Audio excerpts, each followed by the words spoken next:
life I love is getting high with all my friends.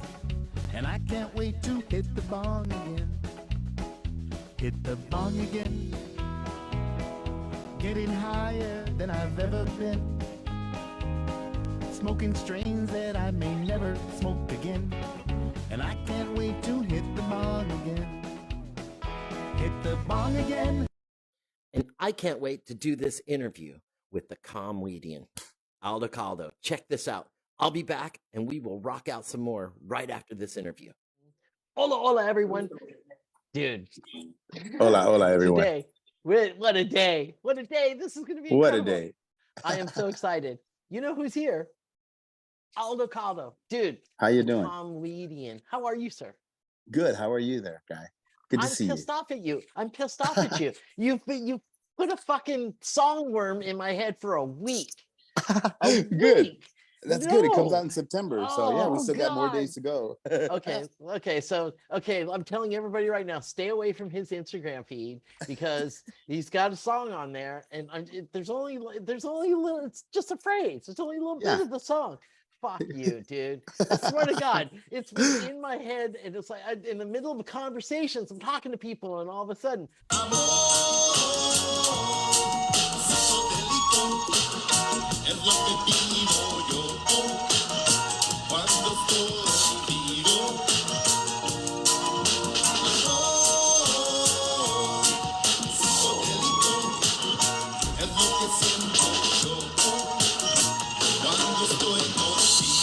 Yeah, psychedelic love.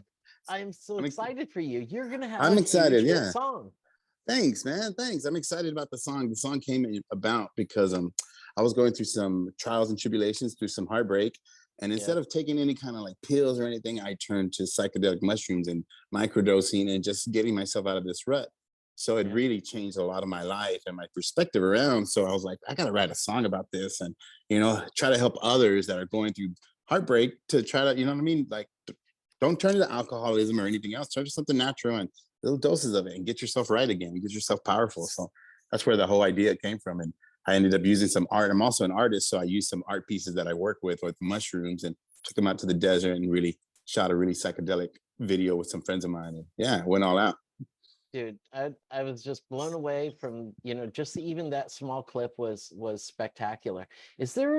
I mean, you've been in the business for a while now, and we haven't even really introduced you properly. I mean, you're the COMWEEDIAN, and I mean, you've been working your ass off. You are all over the place.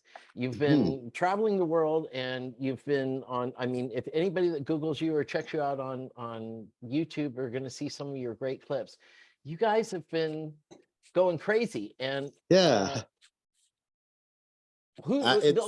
how did this all start? How did it all start was I used to work for Apple Computers for like 13 years, and I had a friend of mine pass away, commit suicide, and after that, I ended up taking a break from working there, and I came to Las Vegas, and a friend of mine called me and said, "Hey, we need some golf cart drivers for High Times Cannabis Cup," and I was like, "What? High Times?" I'm from Texas, so I was like, yeah, I'll go, let's go. So we ended up cutting our trip from Vegas short and drove to LA, and I drove into the Orange County Convention Center, and they said, here are your keys, follow those golf carts, bring in all the growers and all the competition. I was like, okay. Did that for a day or two, bringing in all the growers, all the people into the Cannabis Cup, setting up their tents and whatnot for they can vend. It blew my mind. Like, I had never seen anything like that. I was loading up big marijuana plants in the back of my golf cart, and I was like, what? Is this real? Like, I was blown away. And on Sunday, their MC host lost his voice.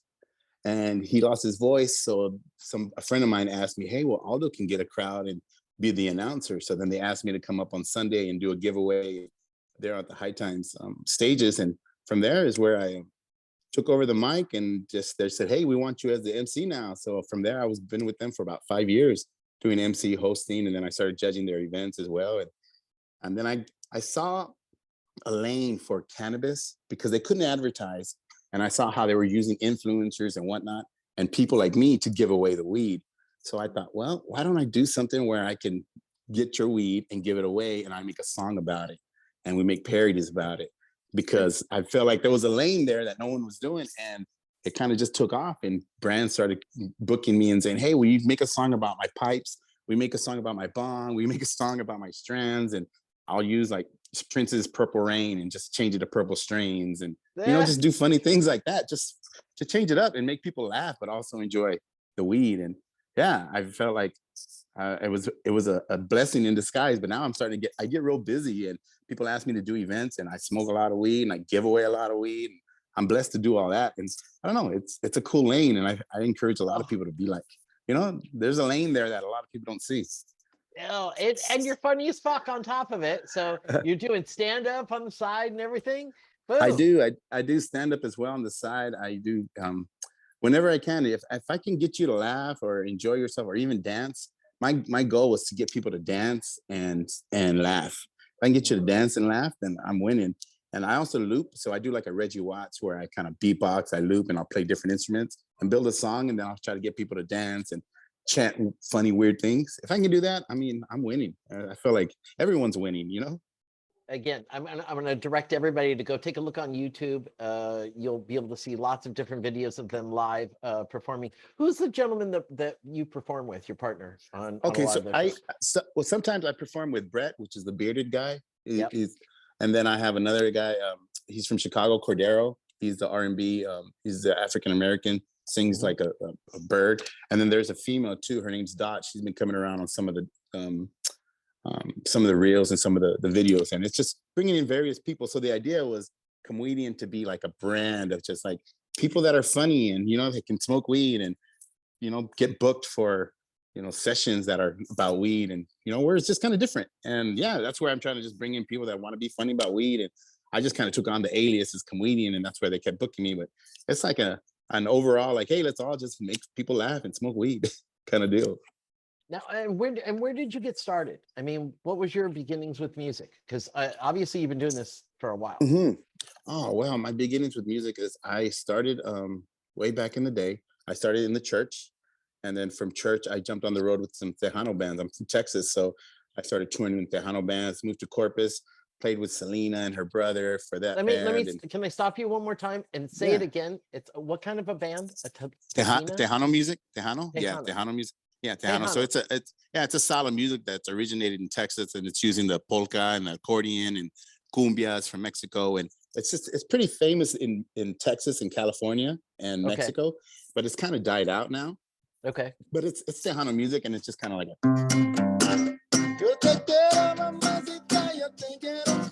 so it's real just polka sounding with an accordion ripping and stuff.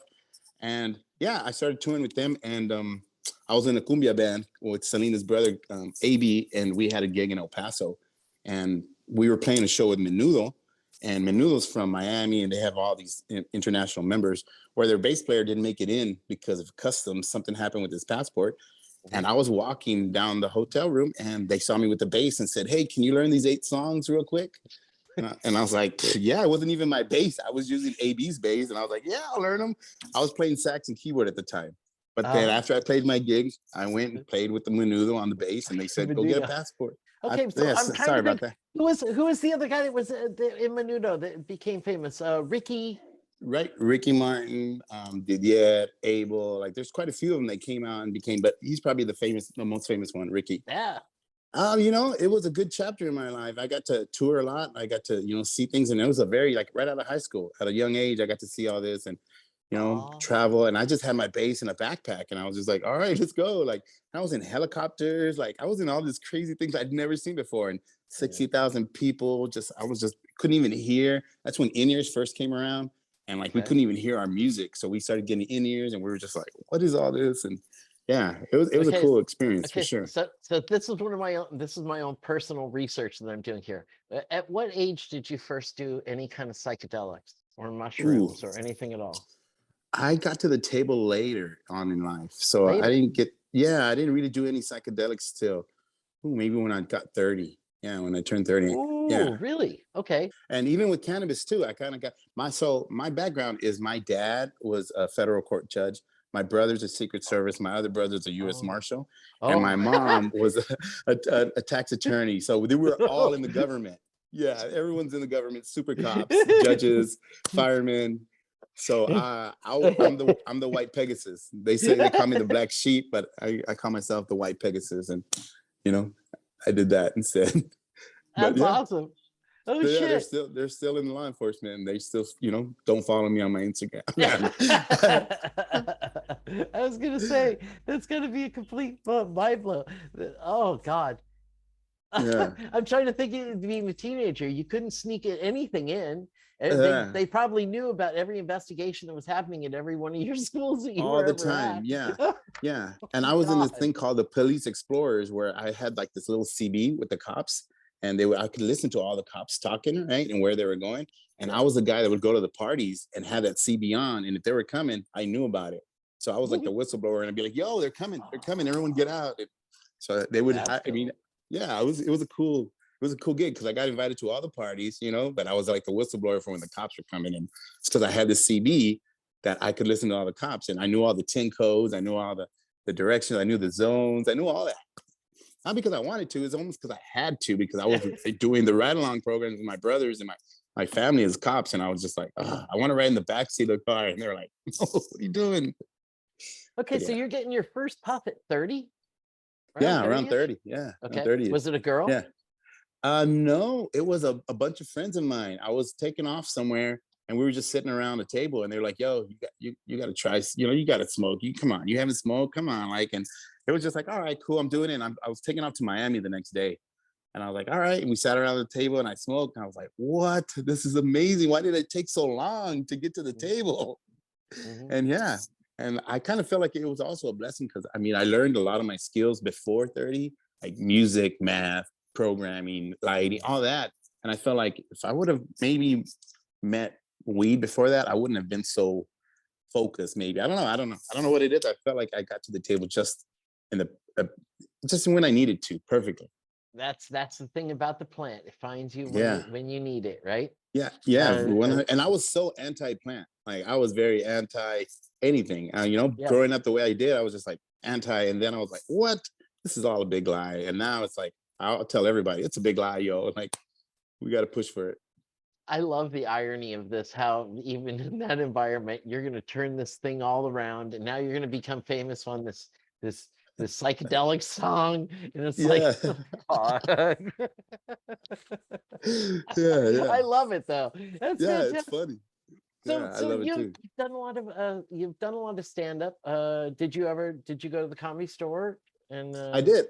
I've done the Comedy Store there in LA, and now the hot spot is in Austin, which is where I'm from. So everybody's there.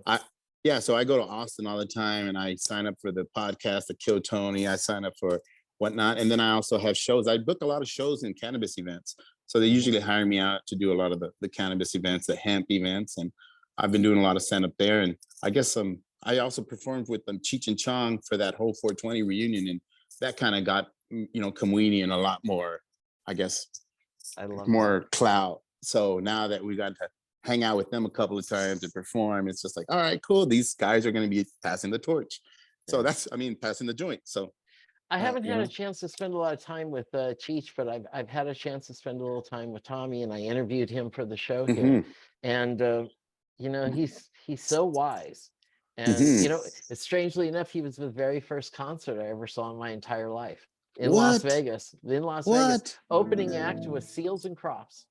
Wow! Remember that? Diamond Girl. Da, da. And then they came out, and they opened up with when they came out with Herbie and Ralph, and ran around on the stage, and the entire audience. This is at the Flamingo Hotel in Las Vegas, 1972, I think. Yeah, and the entire audience had to get up and stand up so they could watch.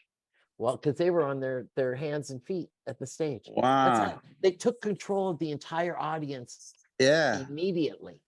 That's the way to do it. Yeah. It was like, holy shit. Now, and then he said, he says, you know, years later, we use that to close with. But when we were just getting started back in those days, you know, you could just take control with that. And then everything else, you're just locked in after that. Yeah, for sure. How cool. Was anybody smoking at that event?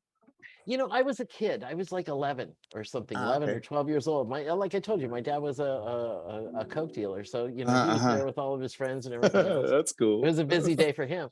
But, I only really knew seals and crofts. I didn't have any idea. But I will tell you that, I've like I said, I've met Tommy several times. And when he first Mhm. got out of the joint, I got a chance to see him again.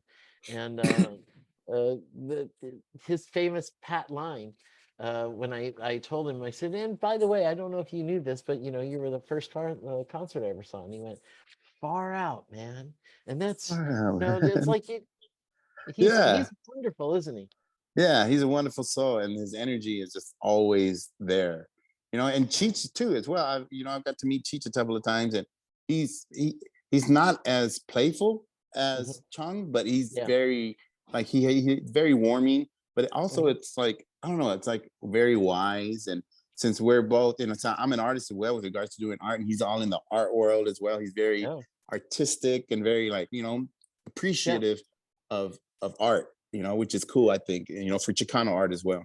Didn't he just open up a new Chicano art center in East LA? He did. He opened up one here, and it's not East LA. It's like more toward Riverside.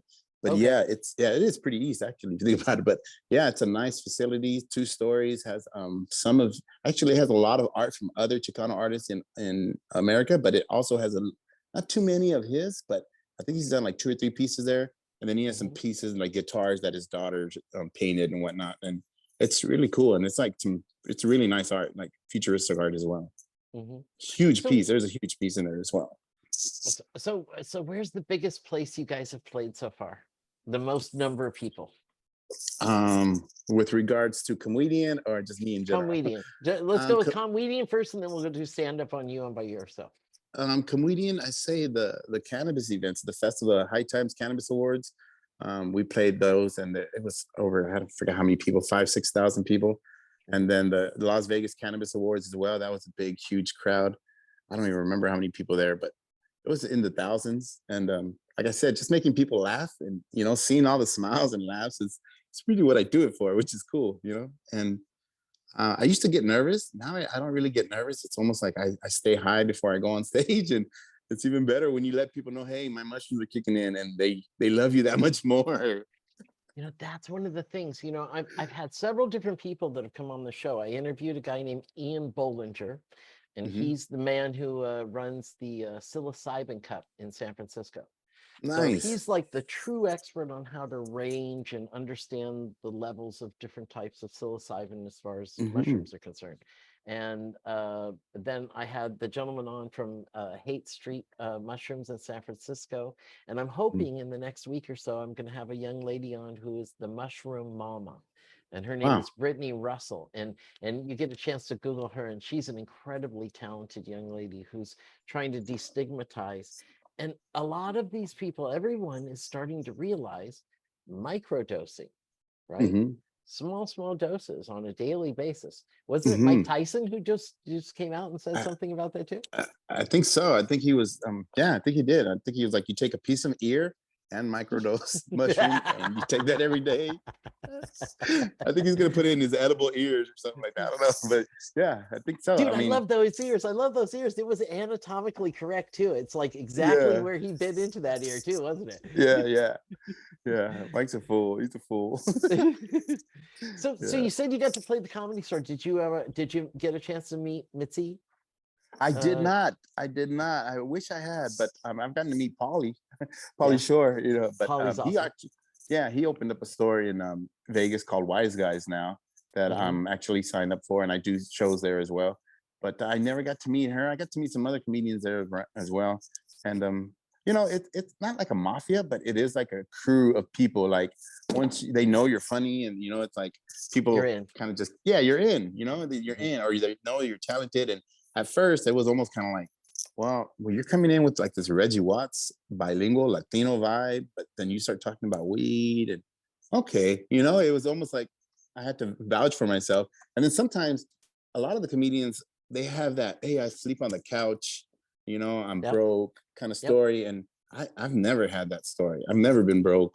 I've Yeah. always got, I've always, and I'll never have that story. But I mean, that's just like I couldn't relate to some of them like that. But I was like, all right, cool. Well, all you got to do is do what you're doing. Just keep grinding, because couches will eventually turn into a car, into a house, into, you know. So I don't know. I think it's a cool community, because they will keep you straight if you try to come up with some bullshit. Like, comedians will definitely, you know, they will tell you the truth. And I think that the day has changed, and I think the comedians are looking out for comedians more than they used to look out for each other. Right? I agree.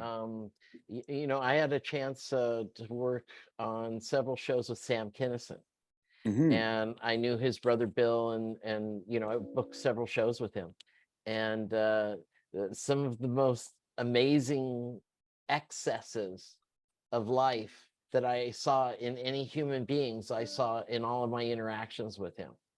And to this day, I still remember just before him going on stage at one time, he had a bodyguard with him, and you know, he looked over him just before he went on, and he goes, "Hit me," and the bodyguard took a baggie and filled his cup in his hand like this with blow, and he went, and I watched a gram fall on the floor. Okay, so anybody who's ever done any kind of cocaine understands what kind of horror went through my mind as I was watching from a distance. As a gram was wasted on a floor. So knowing how much this guy actually inhaled at this point, and he got himself all cleaned up and everything, and then you'll love this. He went on stage and immediately got on stage, and he goes, "I got to tell you," after the huge applause, right? And this was only a crowd of probably, what, 750, not a huge place, but packed, right? So everybody's in tight, and everybody adored him. And he's on the stage, and he goes, "So I gotta tell you all right away, I don't think this is gonna be my best show, and I'm gonna tell you why." He says, "I just did a tremendous amount of cocaine." I mean, a tremendous amount of cocaine. Too much cocaine for any human being. All of you would be dead. You'd be dead if you did the amount of cocaine that I just did, not just minutes ago. He says, "We've got to level me out. We've got to level me out before I get going here." And he says, "So if any of you have any like 5 milligram, 10 milligram Valium, Preludes, Psychedelics," he ran through a list, and people started throwing shit up on the stage. And he spent, I mean, 20 minutes of time, material, picking up shit off of the stage and going, "Oh, this is going to be a great show." You know, I mean, he picked up, I mean, handfuls of shit. Wow. It was inconceivable the amount of excess that I watched just during. That's a great idea. It is a great idea. Steal that. And then at the same time, after the show, he's so high, he's so crazy, and the owner of the facility shows up at the very end to tell him thank you and everything. And Sam is, he's got a car. And the owner has his son, who's probably about 4 years old, a boy, redhead, cute as a button. And Sam went to pastor mode. Smile, sweetness, kindness. Took the kid, put him in his arms. He goes, "I love this boy. This was me. I remember this." And he was like this somber, beautiful, kind, almost like an uncle that you'd want to have. And they took pictures, all of the pictures and everything, put the thing out, turned right around. "Let's go fucking party!" Turn it on, turn it off. Yeah. That's the way to do it. Yeah. It is. It's a gift, man. And you have an incredible gift. I love your song. Man. Okay, what's your favorite song? What's your favorite song? I like "Hit the Bong Again." I love that too. Yeah, I like that one. Yeah, I like. You want to hear a little bit of it? Yes, hit please, the bong please, again. please. I just can't wait to hit the bong again. The life I love is getting high with all my friends. Like Captain, I can't wait to hit the bong again. Hit the bong again. Getting higher than I've ever been. Smoking strains that I may never smoke again. I can't wait to hit the bong again. Yeah. Hit the bong. Dude, I love it. Well, yeah, Thanks. our friend Bobby West, Uncle Stoner, is in that video. Yep, Yes. he Yep. is. We asked him to be in that video there in Las Vegas and got him in there for Jerome Baker's bongs, all the glass pieces that Jerome and Jason pops out. So it was legendary. We had to do the song there and do everything there at the Dream Factory. Well, I don't know how I'm going to do it. I'm either going to get a clip of it and throw it in here so I don't get nailed on copyright things through YouTube. Now, I noticed I searched for you on Spotify. I didn't see any of your things on Spotify yet. Yeah, so I ended up pulling some of them down. I had some legal issues because I used to work for Apple computers, and I was that's right. Yeah, so I had some issues, but now that they're all cleared up, that's why I'm able to post now. And I got, it was cool. They're cool. I mean, I came up with some intellectual property as Aldo Ramon through Apple, so I couldn't release stuff as Aldo Ramon. So that's one of the reasons I came up with Aldo Caldo and started doing comedy as Aldo Caldo, because I was kind of signed away already. So then I've kind of just developed these names, and I was like, all right, now I need to start releasing music. So I started with Aldo as the Amore Psycodelico, and I've been featured on some other people's songs. But now I'm like, all right, cool. Once I get this first reggae cumbia songs that I have lined up out of the way, then I'm gonna go ahead and release all my comedy Cannabis songs under COMWEEDIAN and start that going and get that going. And and then I have some children's songs too that I've written about like really? introducing children to the plant, and where it's not a bad thing, and just about dinosaurs, and just so I'm that's another thing that I'm like, all right, cool. That's polishing off. Then I'm working with this girl named Nyah from Israel, and we write children's songs about that. So that's something that we're like, it's in the back burner as well. Okay, so I'm going to connect you with Russ Hudson, who has written a book, and I think it's a children's book that has done extremely well about introducing children into cannabis through cartoon books. Perfect. And calling it just and introducing it as a normal plant. But he's already set incredible precedent. He also wrote another groundbreaking book this year called The Big Book of Terps. If you really want to get deep into the terpy part of this. Now, when are you guys going to be playing? What's your schedule coming? What's on the agenda? Tonight I play with the Commodores with Latasha Lee. I'm the sax player, guitar player for an artist named Latasha Lee. If you haven't checked her out, you definitely need to. She is like queen of soul music. She's from Texas, but we tour a lot of Polynesian islands, Hawaii, California, and whatnot. Because it's just reggae music, but it's also soulful music. So Latasha Lee. Latasha with an L, like two L's. Latasha. Yeah, Latasha Lee and the Black Ties. Does she have a song that everyone knows? Oh yeah, look them up. I mean, you can look up anything on YouTube, Latasha Lee and the Black Ties, and we have a song called Left Hand Side.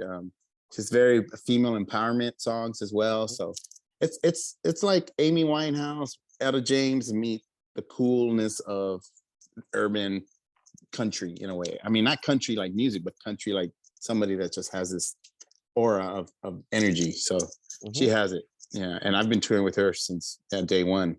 So yeah, and we're playing tonight with the Commodores, Malo and Tris Toledo here in Ontario. And then we play again tomorrow at a private party, and then Sunday with some reggae festival here in California, here in LA. That's cool. Have you been to Jamaica? Have you done I have. I've been to Jamaica. I've been there a couple of times. I've recorded there at the studios there. I've worked with China Smith, which is Bob Marley's guitar player. Yep. I've recorded with Addis Pablo, which is the melodic player, Augustus Pablo's melodic player, son. And then I've also recorded with Marlon Brown, who's a famous Jamaican reggae singer there. And I have some songs with him that I'm actually getting ready to work on. But I love Jamaica. I went there. Also shot a video with Beanie Man there. I had a track with Beanie Man and Jackal and Big Ty. Yeah. And then I visited Uncle Stoner there when I was there. So yeah, I love Jamaica. It's awesome. Dude. Did you make it over to Bob's house? Yeah, over there in I went and stayed out there with him for I think like a week. Yeah. Yeah. It was awesome. We went swimming in all the different holes. His driver took us around to all these, the Blue Hole and all the different beaches, and it was amazing. I can't wait to go back. It's a pure place. It's a pure place, man. It really makes you feel like, okay, I'm grounded once again. Right. I learned so much there from right. That you can't that aren't in books. Right. Lessons that aren't in books, right? They're not in books, right? And what happened the second time I went, I took weed with me, like quite a bit of weed.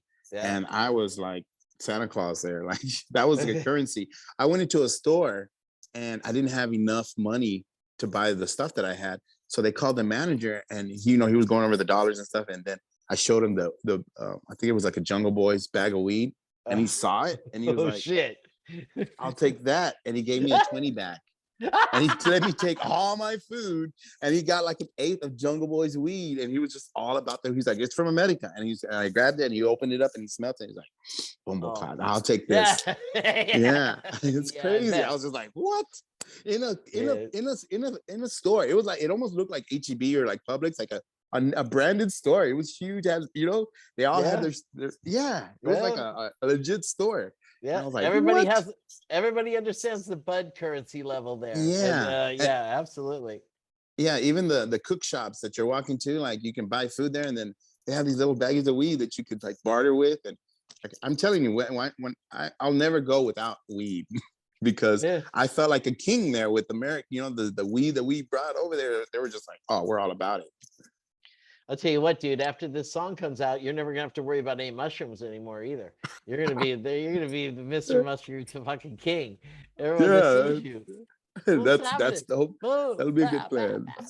You know what? Even with weed now, at my shows and whatnot, like it's a blessing, and I'm so thankful that people come up to me and bring me blunts and weed and even mushroom. Like they'll bring me anything just to be like, hey, can I take a picture smoking with you? And I'm like, yeah, let's do this. Like, of course, yeah. So it's a blessing for sure. I interviewed a guy. I don't know if you know him. His name is Rick Nyah, and he's one of those old school OGs. He's down.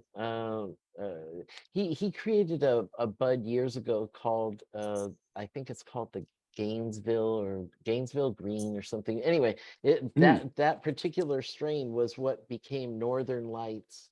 Right. Wow. And what was like the queen or the mother of skunk. So it's like one of they call him the great grandfather of hybrid cannabis.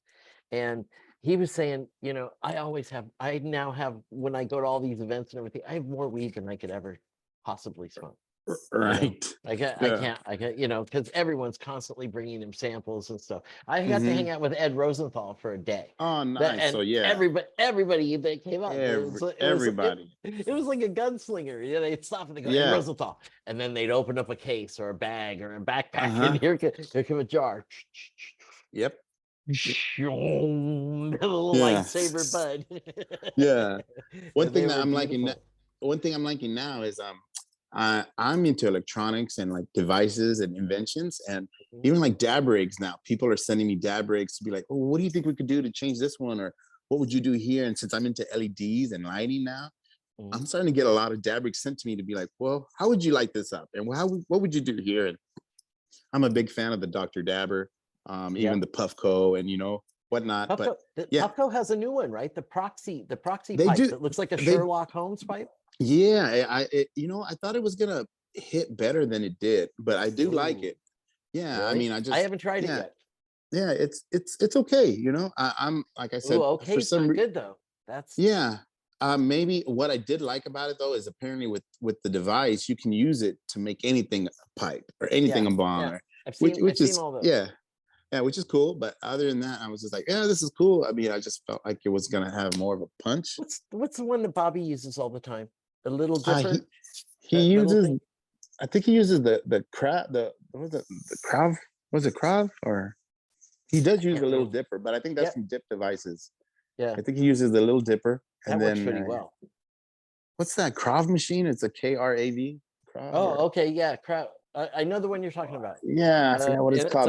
It's a metal piece. Yeah, and it has like an app that you can put on it, but the cleaning for it is, that's kind of a pain. I don't know. I like devices that can clean really well. I don't like to dab out of bad, dirty devices, but if they clean up easily, I'm like, oh yeah, this is where it's at. Have you tried anything cool, different, unique, or unusual? Like I saw something in Cannabis that looked like a vaporizer thing, like if you had asthma, and it gave you 10 milligram hits at a time. You go, I've tried one of those inhalers. Yeah, I've tried one of those inhalers. There's these new cartridges going around called Airbuds. They look like little earbuds. Yeah. But they're like, hey, yeah, one of them's sativa, one of them's indica, and they look like AirPods, right? They're little thingy. No. You open them up, and you know what I mean? And yeah, Are they it's cool. self-lighting or you have to light them? No, they're self-lighting. You pull them out of the case. Oh, They look like headphones. They look like these, like fuck. this, and you pull them out, and then you can smoke them. You put them back in, and it's Oh, yeah, that was kind of cool. it's gonna make Disneyland a lot more fun again. Way more fun. I've seen eye drops where not psychedelic, but like I guess they were infused eye drops. Yeah. I didn't feel anything. I only did one eye because the guy was like, do them both. I was like, well, I want to compare. Like, I want to see. Somebody got blind and both of I was like, these come on, yeah, come on. I just need. I'm gonna do one and test them. But yeah, other than that, that's cool. And with regards to anything else, cool. Obviously the psychedelic cookies, cupcakes, mushrooms, all chocolates, all that's coming around. Are any one of those standing out more than any other to you right now? Right now, there's a polka dot. There's a POLKA -dot brand that seems to be making the rounds, and it seems to really enlightening a lot of people. Yeah. That brand seems to, and you see a lot of people knocking them off too in the sessions. So it's almost like, they must be pretty good if people are trying to knock them off, And what kind of dosage are they, and how long do they last with those? They're like candy bars about this big, and I want to say they're up to 10 grams. Ooh, I want to say that. Yeah. So you take them in little pieces. I think I'm not sure how many of the small pieces, but I went out on a boat to the Hoover Dam, and I took a bar of chocolate with me, and it started melting because it was pretty hot out there. Yeah. So I didn't want to throw it away, so I just gave it, the captain and some of the people, and then I was like, there's like 5 grams left, and it's melting, guys. I ended up taking it, and it was amazing. I mean, I went out to the Hoover Dam. We parked. I got my flotation device, threw it out in the water, and just swam out to the dam. And I just was watching the huge dam. All that water? All in that water, just like blown away. I felt like I could see everything. I felt everything. And I was like, what? Yeah. And then I hear over the intercom, you're too close to the rope. Please swim away. So they were calling me from the top. They're like, yo, this guy's way too close to the rope. And my boat was far away. I'm a good swimmer. So I was like, okay. I just, it was amazing. But I was out there just blasted floating on a hero dose because accidentally, but it was amazing. Yeah. Hoover Dam. I can't wait. You got to come to Vegas. We'll take you to the Hoover Dam. Oh, I've been there. I lived there for a couple of years. I went to school there in Las Vegas for a couple of years. So the crazy that could happen here quickly. Yeah. I used to live right by the Maryland Parkway Mall. Oh, nice. Yeah, and went to school there. It's a fascinating city. It's a beautiful. You guys need agua. Yeah. Well, you know what? I don't know if they're doing this thing called seeding the clouds, or I don't know if you've heard of that, but it's been raining a lot now. And now it's like, it's almost flooding a lot of the homeless people that live in the tunnels, bless their hearts, but all their stuff is getting blown away. They're all like, and I'm seeing water where I thought it was like a skate park, but it's not a skate park. It's like a concrete ravine to block this flooding. And I was like, what? So yeah, I'm starting to see water there too. So I'm not sure if the government or anybody's doing the aliens anything to the water, but it is raining, which is what we need. It's weird because somebody else told me the same thing. They said it's either whoever's in charge of the program. It said, it's finally getting too dry. Who let this get down like this? This is not acceptable. Give them some water, damn it. This is the first city the aliens are going to see when they come to the planet. It's the brightest city and it's the driest. Come on, we need some water. Yeah, they're hitting Vegas. They're hitting Vegas and Amsterdam. Let me ask you, when you write songs, what's your normal process? How do you normally go about it?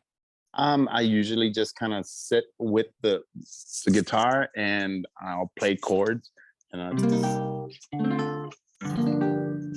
then I just started listening for a melody that comes to me about Captain Hooter. Gonna keep it till you ride with the Captain Hooter podcast. I just kind of play with it, record it, and sometimes it's gibberish and funny, and sometimes it's like blah, blah, nah, nah, nah, nah, nah, nah. And then I go back, listen to it, and like, I could be saying this about marshmallows or whatever, you know? Yeah.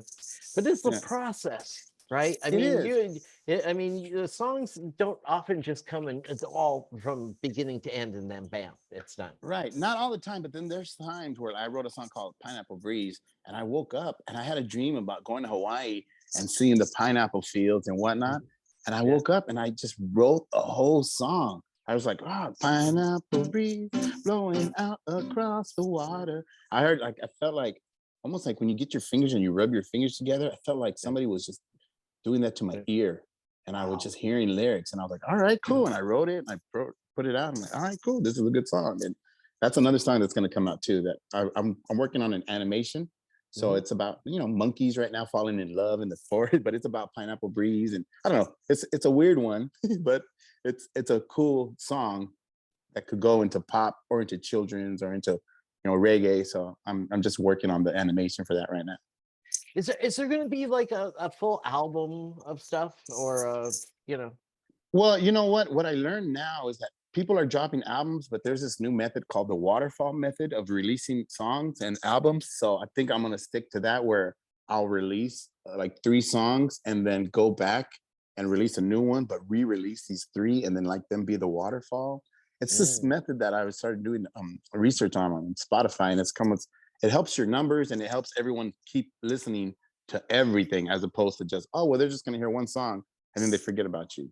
Whereas if they hear a couple of songs and it's already queued up for them, it's like better promo, better marketing, better, traction. It's interesting, because I'm creating content twice a week. Mm-hmm. And I have an hour plus usually with each of my guests, and then afterwards I usually create which you'll find, I'll send you probably 10 clips of time clips of our conversation here today, and Nice. then I'll let you pick out and say, oh, these are the ones I really like, and then I'll use those to promote, right?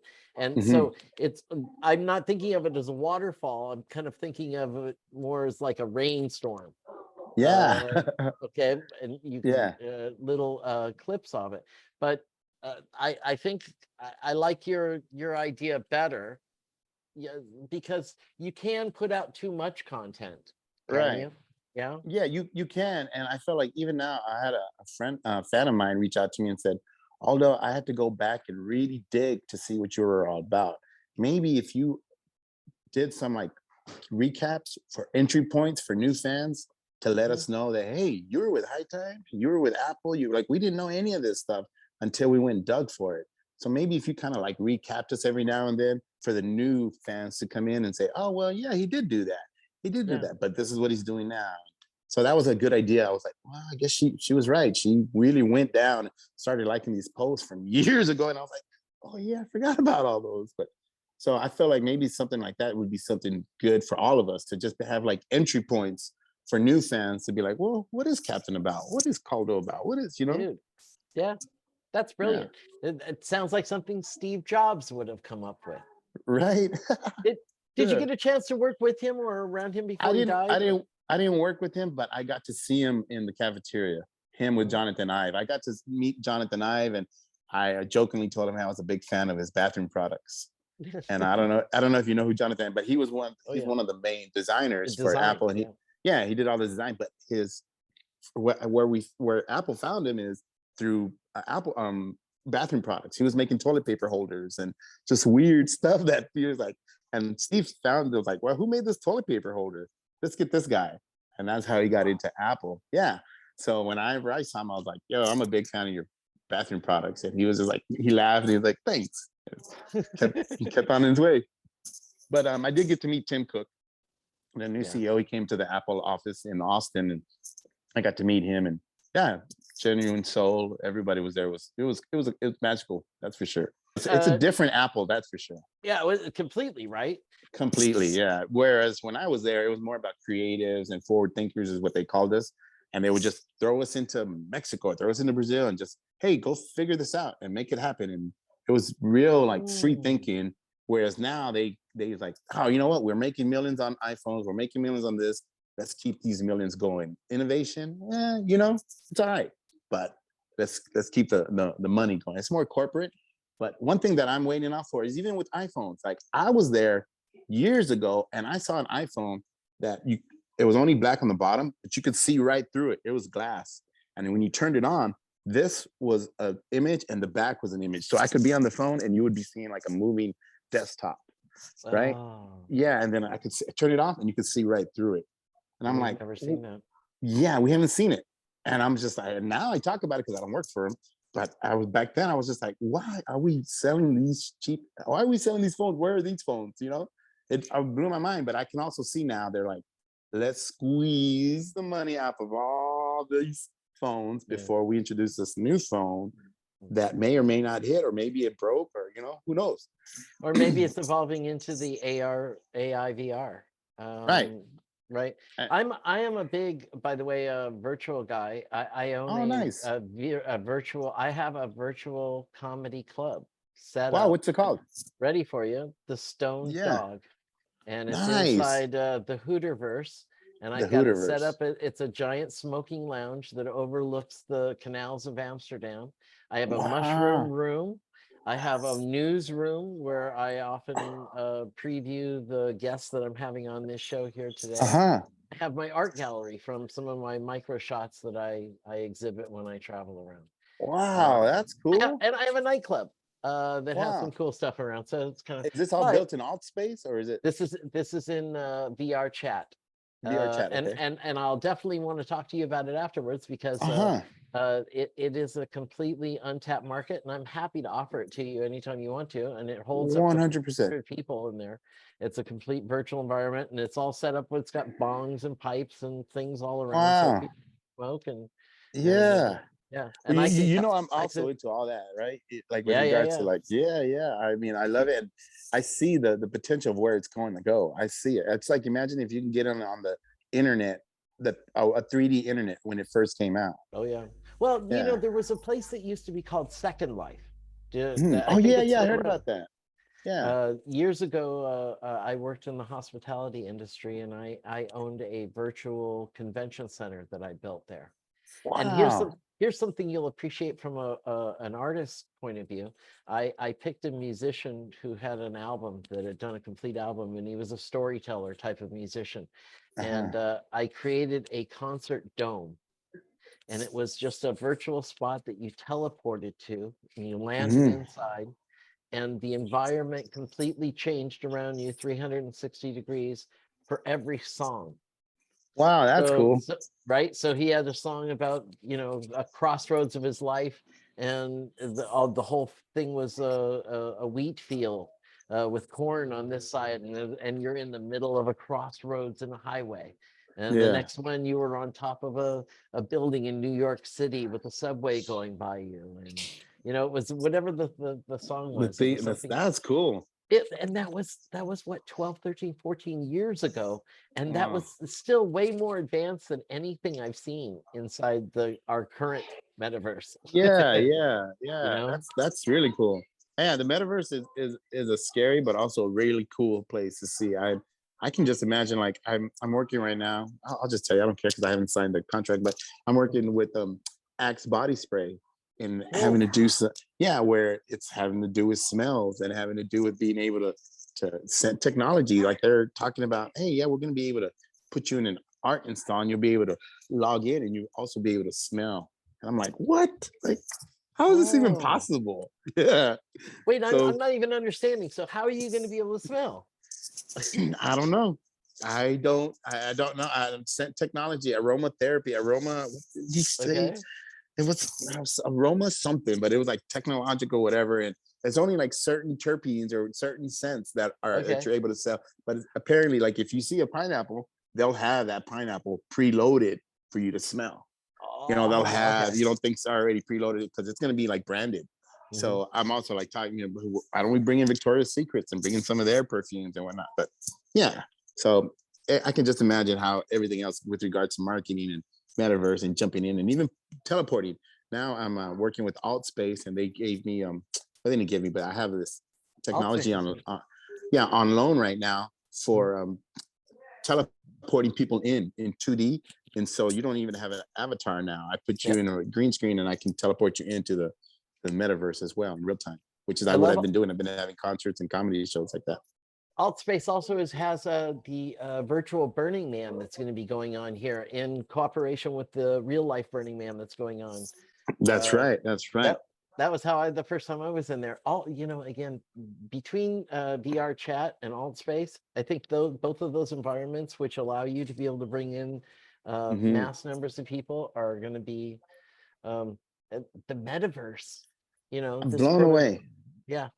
I mean, Yeah, wow. I had a comedy show maybe 2 weeks ago, at the and they're in the metaverse at Starbase, and I had like 16 people in the audience, but over 1,000 online watching, and I had people from India, Switzerland, like you name it. They were on. I was more interacting with them than I was with the people inside, and that's because I was watching them through the camera and through the TV and behind all the people, and I would tell them, "Put your hands up," and I could see all their avatars putting their hands up, and it was amazing. It's a very different skill set though than performing in front of a live audience. 100%. 100%. Yeah. And you don't get immediate feedback. You're the last come like on a delay of like 3, 4, 5 seconds. You don't know if you killed until 10 seconds later. Yeah, exactly. Right. You just kind of truck right through it. Just hope that it's funny. Yeah. So what's your favorite song right now? What's your favorite song? My favorite song right now. I've been listening to this one DJ from Brazil. His name's Vintage Culture. I also I own this art car that we use for EDC, and it's a big bus, and we put it out for this festival called EDC, and it's a party festival, and it's EDM music, and so it's a bus. If you want to look at the Instagram, it's called Forest House, is the name of the bus, and it's a 2002 Bluebird double-decker bus, and we stripped it and we put 9 LED trees around it, and we have a 60,000 watt Bose sound system. And we used to take it to the Burn. So that's where we got it from, the Burning Man Festival. Okay. And we brought it to Vegas, and we have festivals now with EDC. And this one DJ, his name is Lucas, he goes by Vintage Culture. He came over and rocked the bus, and I became a fan. And the way he was putting in songs, he would use Eddie Murphy's Party All the Time. He used that song as one of his songs, and it's a hit, and everyone would go crazy. And we're just using like Brazilian music and whatnot to really to get this EDM music, which I wasn't a fan of because it was, but the way he was doing it kind of just changed my whole mentality, and we became friends and whatnot. Yeah, and it's just so I listened to Vintage Culture quite a bit, and because he brings in new songs, and just the fact that he brought in Eddie Murphy, and he was a comedian, and I just recently watched the Rick James produce that song for him, and I was just like, what? Like, blown away. So right now, I feel like Eddie Murphy's Party All the Time, which turned into Vintage Culture, My Girl, is probably my favorite song right now. Whoa. Yeah. How cool is that? I am that's amazing. I think Eddie would be thrilled to know that. Yeah. Rick James was something too, wasn't he? He was that guy. He was something else for sure. Do you ever think that you want to go back and forth in any place and time, and like you would have to have been there and experience? I was just talking about this yesterday or today with psychedelics. I felt like sometimes when I take psychedelics, one of my trips that I took once, I ended up being the daughter of a family. And I was there with my brother, holding my brother's hand, watching my dad, and I was with my mom while my mom was here, watching the pyramids getting built. And I saw like a tribe of people. They were singing to these boulders to move these boulders with regards to just, putting them in their spot there in Mexico. And I was just like blown away. And I was on my psychedelic trip, and I was like, what am I seeing? And I wrote about it, and I try to draw pictures about it, but I feel like, I don't know. I feel like we can sometimes maybe remember other things that have happened to other people if we're like all connected, and, the light runs into all of us. I feel like maybe sometimes, I don't know, it's just years and years on that memory somehow, I don't know how that came to me, but it was mind blowing. It's funny because I've had several interviews. If you go back to one of my shows earlier with Max Montrose, he's the head of the Trichome Institute, and he's like my Obi-Wan Kenobi. and he's had a chance to explore lots of different kinds of like sacred cactus and lots of different types of psychedelic things. And when he talks about going through different kinds of dimensions and going forward and backward into time and being aware of everything around, and you know that he exudes this confidence. And here's the thing, like, didn't we just see a football quarterback who said that he did an ayahuasca experience? Oh yeah. Aaron, I think it was Aaron Rodgers. Aaron Rodgers, right? And he said, you know, this is what allowed me. And when I look in the eyes of this guy, I see somebody who has no fear, and he doesn't give a fuck, and he's just on this creative path. And you know, you can see that, you know, psychedelics might be the key to unlock and different portals. And even like with dimensions, I feel like there's more than fourth, fifth. There could be up to 9 different dimensions we don't know about, you know. And it's like, it's almost like, how was it explained to me? Like a rainbow hits the earth, right? And the rainbow is a ray of light, but every color of the rainbow is a dimension. So maybe this is the yellow one that you're living in, but the green one's hitting it later, and maybe we could jump into the different ray of light, the different dimension. So I love that one, dude. Yeah, right. That's great. Okay, so what's your dream? Where do you want to go? What's if we can wave the magic wand right now? Where are you in 5 years from now? Ooh, outer space. Outer space? Yeah. I mean, touring definitely would be cool. Definitely. And then just bringing awareness to people and just keep doing what I'm doing. I feel like I've already kind of made it. I'm just kind of like putting icing on my cake, and I'm not trying to do anything out of the ordinary. I'm just trying to make sure I have a good time and everyone else around me has a good time, and you know, we reach our fullest potentials. I think you need to have a #1 hit, a little Amore Psycodelico, dude. Yeah.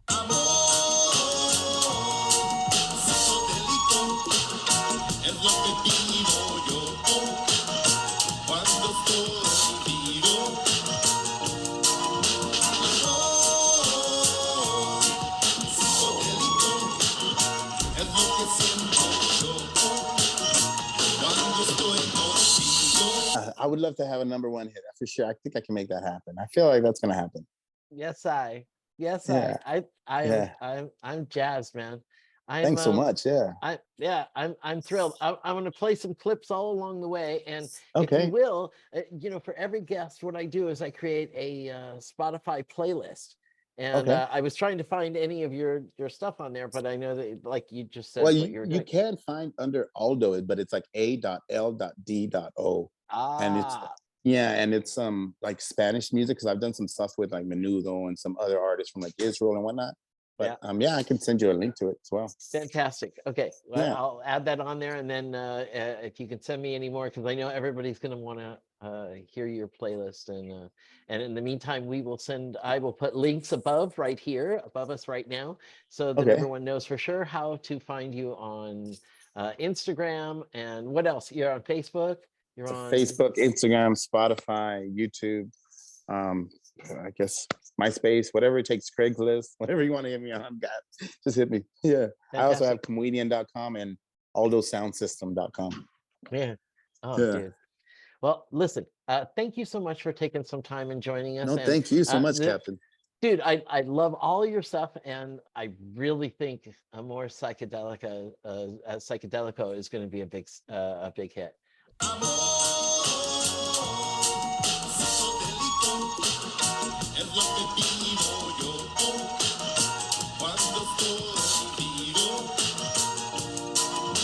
I'm in love. Thank you so much. Thank you so much, man. Thank you so much, Captain. And screw you also for putting that worm in my head, because now I'm stuck with it for the week. Oh, well, hopefully I got a couple more worms to give you. Fantastic. Thank you, my friend. Awesome. I hope to see you soon. Thank you. Okay. Definitely. We will see each other again soon. Absolutely. It's good talking to you. Yeah. Peace. Thanks so much. Thank you. Bye. Dude, what did I tell you? Is he fantastic or what? I will see you guys next week with a brand new Wake and Bake.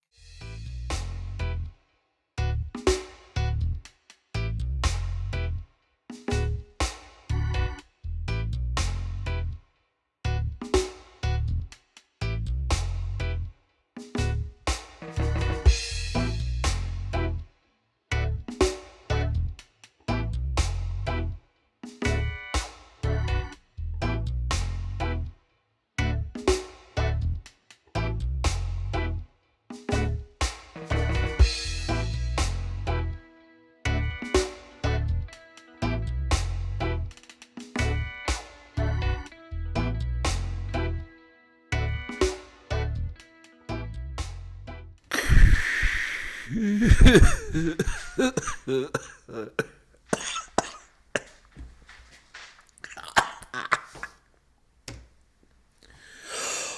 Captain Hooter. Far out, man.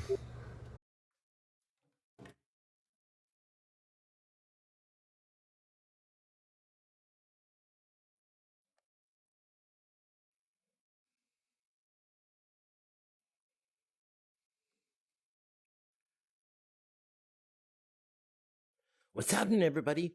Hooter here, coming to you high and alive inside the Oculus platform once again. And I have been watching some YouTube videos of one of the hottest cannabis artists in the business right now, the COMWEEDIAN. Dude,